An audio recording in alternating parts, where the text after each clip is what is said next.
What's up guys, it's Luke and I'm back for another Minecraft video. And today I'm going to be showing you guys how to build a reactor from the Big Reactors mod. Basically this mod, what it allows you to do is make a lot of power for not a lot of materials.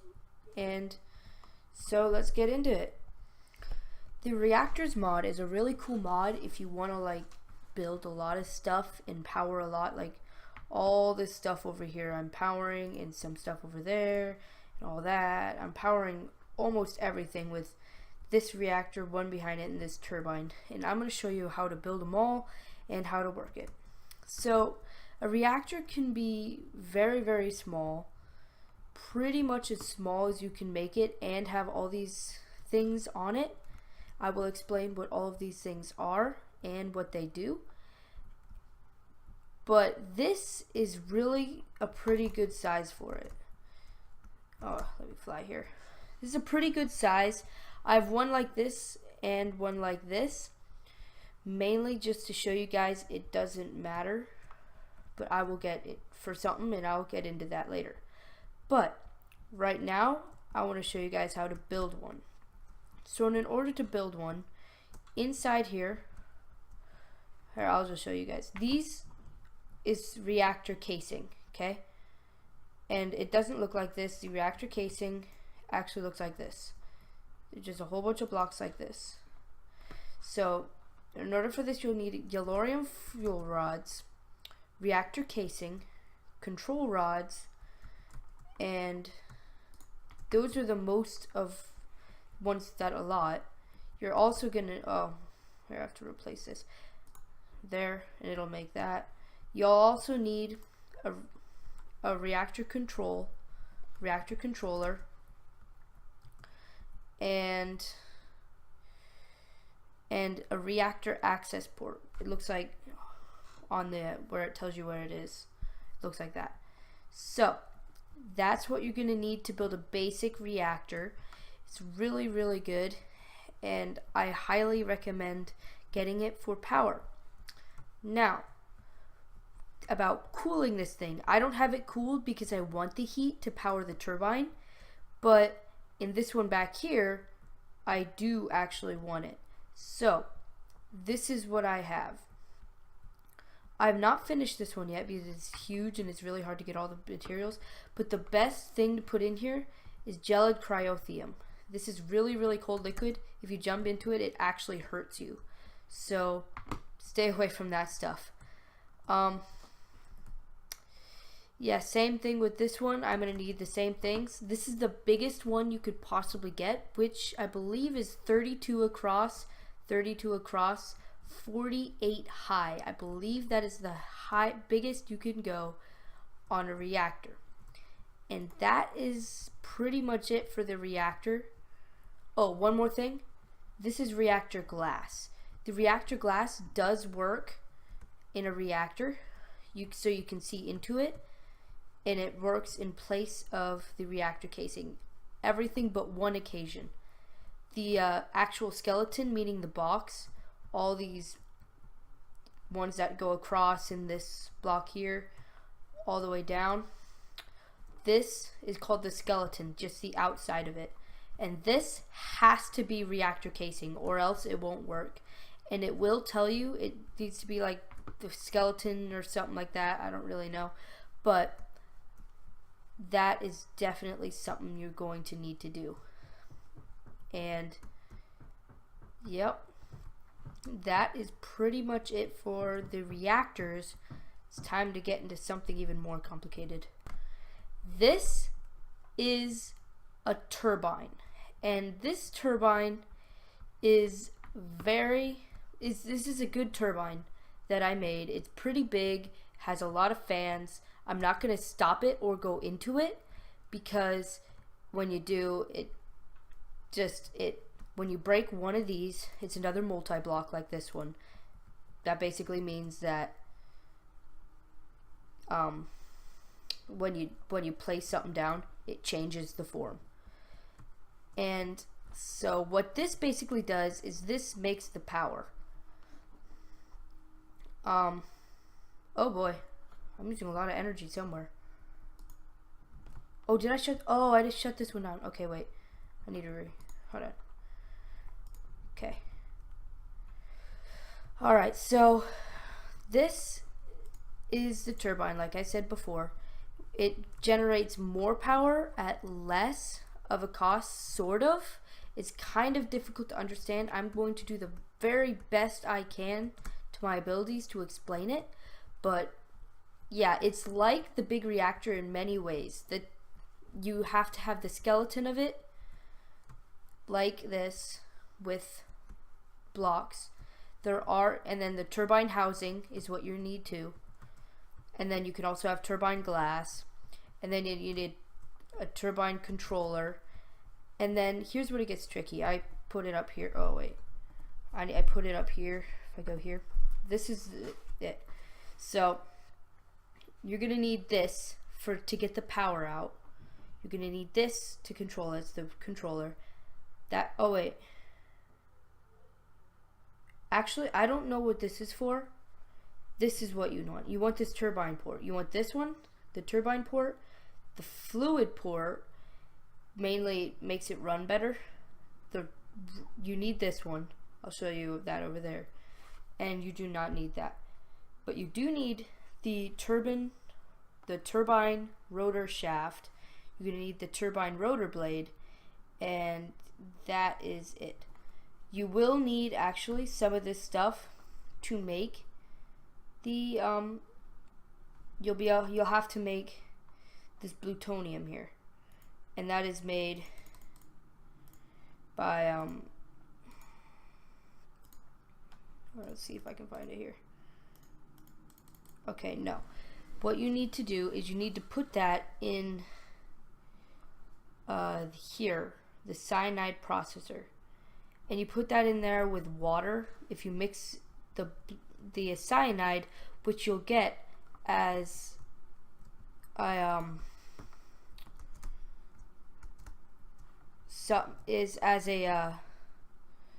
exit from here. It's basically, and I'll get into that later, but you'll get that from this reactor, and you will then use it to make the stuff for the turbine. So you have to have this running for a while in order to get this. And so yeah, that's basically what you'll need. And it's time to move on to the other. This is the rotor bearing. It's time to move on to the other stuff. This in here is what is it? Hold on. Okay, I found it. It's enderium. That's the kind in there. It's a pretty good. This is the ingot of it. I use it from magical crops because I'm in Skyfactory and magical crops are just so broken. But they are amazing, and that is it. And so here we go. I'm going to get into where it gets more complicated. So, if you see the shaft going through the middle, you actually have to place those blades on the shaft. And the shaft is this thing right here, the turbine rotor shaft. And basically you place that all around. It has to be attached to this over here, and these enderium have to go around it like this. You can bring it to the edge, you can bring it whatever. That is basically the coil which generates the energy. So if you don't have that, you don't have anything. So it runs off of that into these blocks, and these are the coil. So the coil then is what's the word? It's like, I guess, generates energy from this spinning, and what makes it spin are these blades, and you have to know how many blades you put on it, which is what I'm going to get to next. So this reactor over here will tell you what right here. I'm going to get into programming, but all you need to know for right now is this right here. This is the millibuckets per tick of steam that is being generated from that this can make. And this is also 600. As you can see, it makes no difference from a lot and a little. This just takes more stuff. I'm pretty sure that takes 600 of that. This takes 600, I believe. Oh no, this takes even less. So actually, this is taking more fuel than the other one, and it's making the exact same amount of this. So this is way less. Way less is good. You would rather not want this one. You would want this one over here. I will probably take these out. I made these just for the purpose of this video. So yeah, this is burning twice as much yellorium, the power source, which I will get to also later, than this one. So this is a way better design. It's definitely, I would do that one. Okay, so basically these are making steam. I'll get into how they're doing that later, and they're putting it into here through this turbine fluid port. And this this can be anywhere, and this also could be up and down. I forgot to mention that. It can be up and down. And yep, that is, so it goes through there. And so see, remember how I pointed out it was 600 and 600 millibuckets of steam? So I have this set to 1200. No more, no less, because you don't want to be wasting some, and you don't want to run these reactors too hard. So this is as much as the reactor can take. So yeah, it kind of stinks, but I wish it could have more, but it just can't do that. I'm just checking everything right now. Okay, I wish it could have more, because the green gets a lot more power, and it just barely reaches into the green, I think. Yeah, it just barely goes into the green. It's just almost to the green.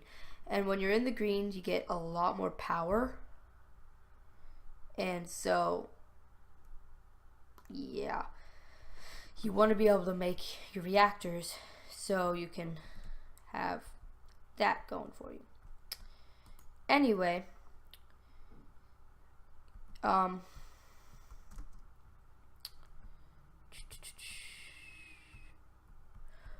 okay, all right. Back to the subject on how many of these you should get. You should get, there's a number somewhere around here. Yeah, here. See this fan thing? If you put it over here, 48, I need 48 blades, which are these right here. And I built 48 blades around this. And this will all depend on how many of these you have, and how big your reactor thing is, how much steam you're putting in there. It all depends on that. And you can also have more blades. I don't believe it affects it at all, but then again, it might. Don't take my word for that.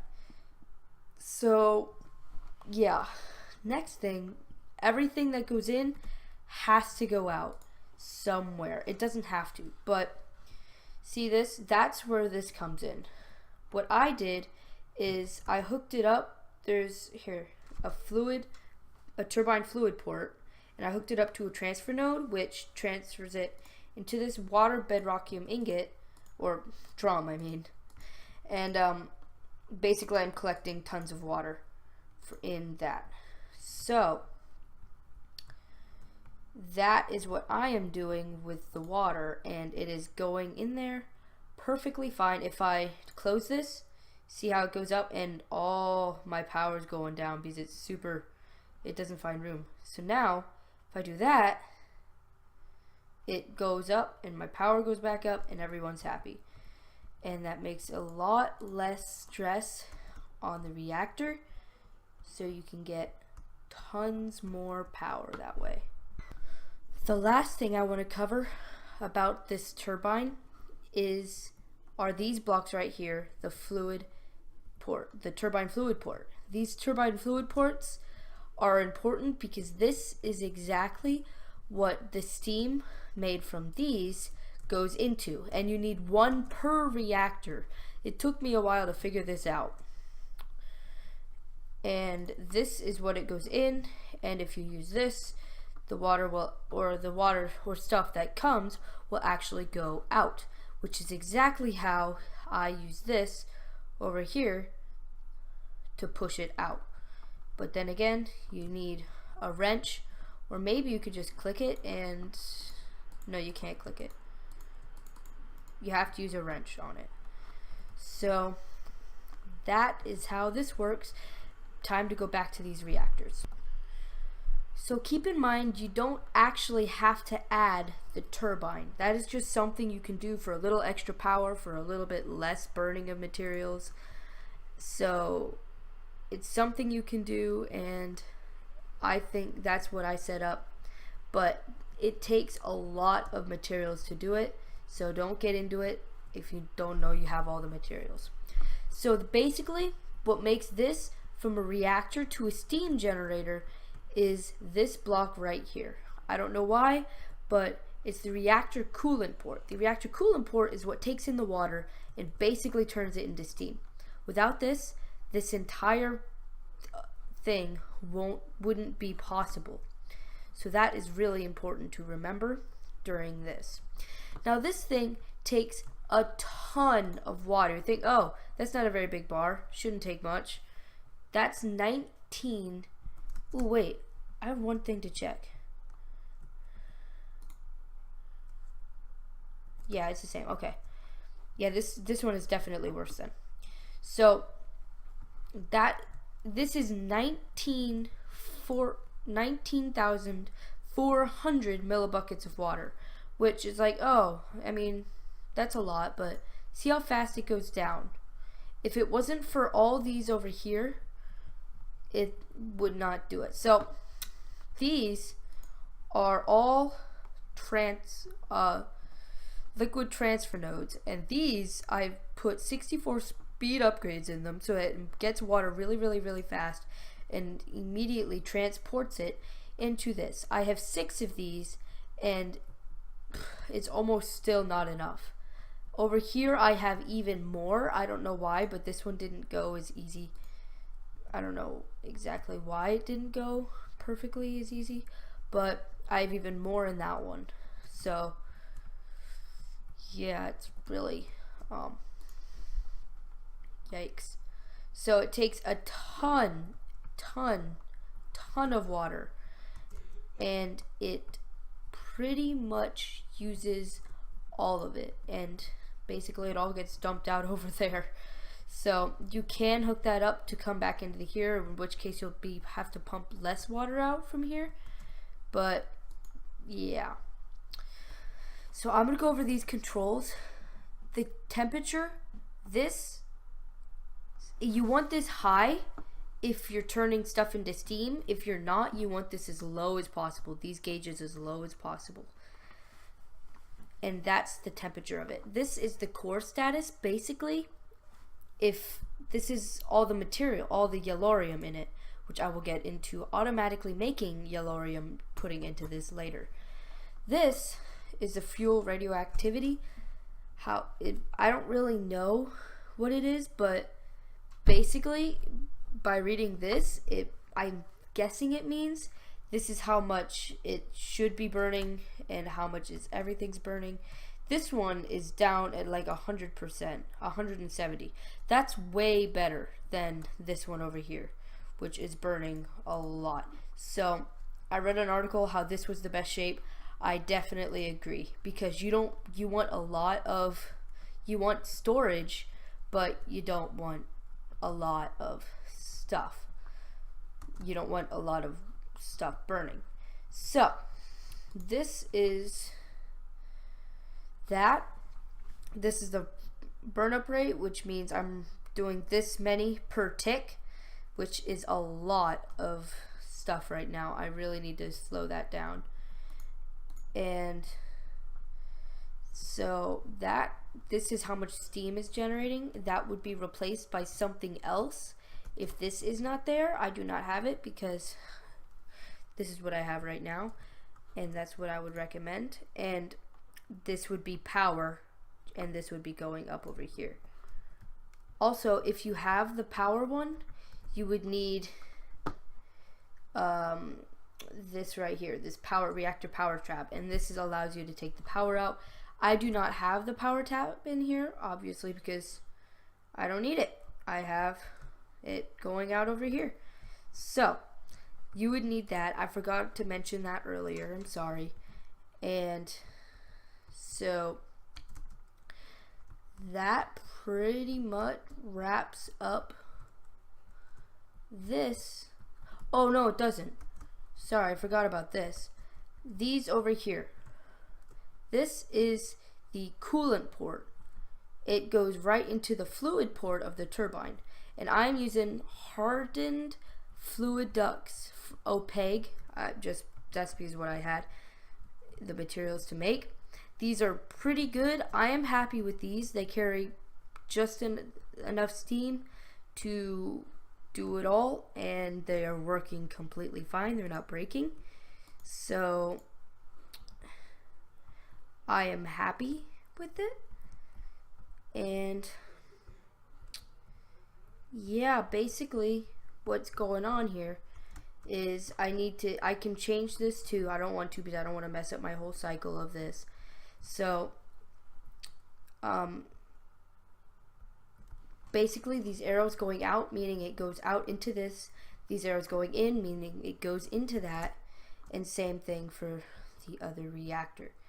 Now, the really cool part, automatically creating these. What I did is I set up magical crops for yellowite here. Sorry, catching my grandpa's way of saying yellow. Anyway, basically, what this is doing is it's taking the seeds. I grew seeds, these yellowite seeds, yellowite. I never know how to say it. Yellowite, I guess it would be. But basically what it's doing is it's growing the seeds, and all of these growth pulsers under here, the more growth pulsers you have, the faster they grow. So I have a lot under there, and I'm making them grow very fast. So what I'm doing is then I'm mining it with this unbreakable obsidian Madoc. It doesn't have to be unbreakable, and it just happened I had fortune. That's why there's seeds laying around everywhere. But what it's doing, I have this hooked up in case if I want a little burst every now and then. I put my watering can in there and it waters them. So this farming station mines it up, puts it in here. I don't want this in there. I don't know why it is.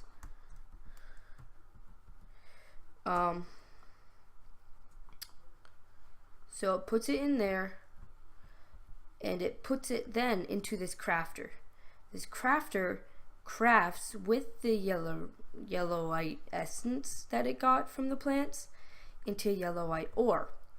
And you could either just smelt this, or you could pulverize it into dust. What this does is it doubles the amount that you had and puts it in there. I used a pulverizer. If you use something else, there is a chance of getting this cyanide dust, which is not good. I don't like that. So then it goes into an alloy smelter, or just any kind of smelter that smelts it back into. You could just skip from this one to this, which is completely fine, but I did not because I like just to be complicated like that. And then it goes into this transfer node, which transfers it into the reactor or over here.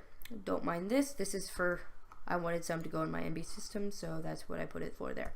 If you don't know how an MB system works, you can look at my previous video. That'll explain that. Now, cyanide. Cyanide is a really, really pretty annoying thing.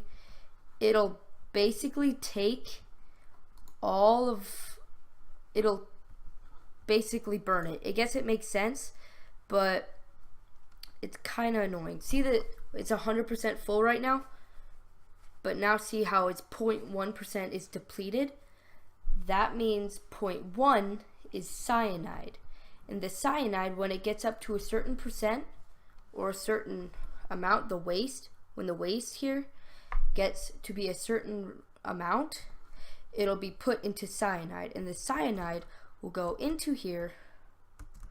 Ugh, sorry, I don't know why I'm lagging so much right now, but it'll be put into there, over here into this chest, which will collect all the cyanide here. And same thing here. This it's a reactor access port which is doing it.